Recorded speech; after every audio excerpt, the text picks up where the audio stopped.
Dutch fighter jets intercept 2 Russian bombers in their airspace. Dutch fighter jets scrambled Wednesday to intercept a pair of Russian military aircraft that entered their airspace, a fairly routine action that comes amid heightened tensions between Russia and NATO, a Dutch official said. Major Wilco ter Horst said that the military learned around 3:50 p.m. 9:50 a.m. ET that 2 Russian Tuesday, 95 bombers, known as Bears, had come a half-mile inside its airspace. A pair of Dutch F-16 military jets were then dispatched to escort the Russian planes and ensure they flew out of our airspace, said ter Horst, a Dutch military spokesman. Such a sequence of events isn't uncommon, with the Netherlands military spokesman explaining this is a national procedure when aircraft infringe on national Dutch airspace. He estimated Dutch fighter jets scramble to check out unknown aircraft, be they from Russia or another country, about 4 or 5 times a year. It is not unusual, ter Horst added. Sometimes they cross Dutch airspace and sometimes they stay north of Dutch airspace in the country's so-called area of responsibility. In this case, British military aircraft took over from the Dutch in escorting the Russian planes.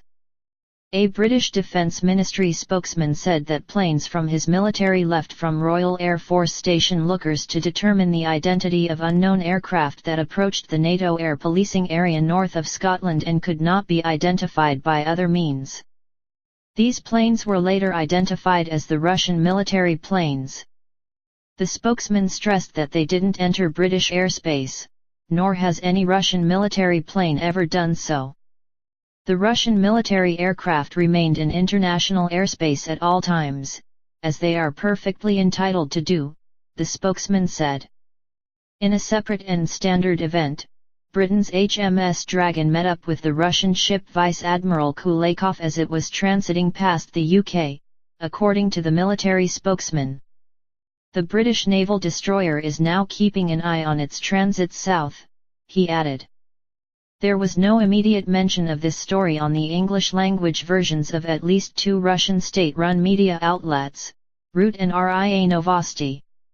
While British Defence Secretary Philip Hammond said his military is always on alert to intercept any non-NATO forces, he did not portray these specific incidents as alarming.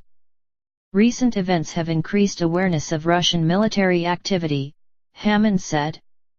But we have always routinely intercepted, identified and escorted Russian air and naval assets that transit international airspace and waters within the UK's area of interest. Both the Netherlands and the United Kingdom are part of NATO, which has been increasingly at odds with Russia over its activity in and around Ukraine. The tensions ratcheted up late last year, when demonstrators pushed out Ukraine's president in part due to their anger about his moving away from an alliance with Europe and moving closer to Russia.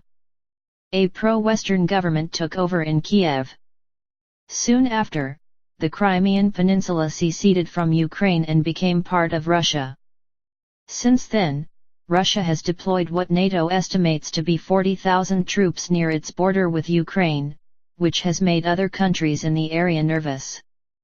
In an interview Wednesday with RUT, Russian Foreign Minister Sergei Lavrov said that Russia would certainly respond if its interests were attacked in Ukraine.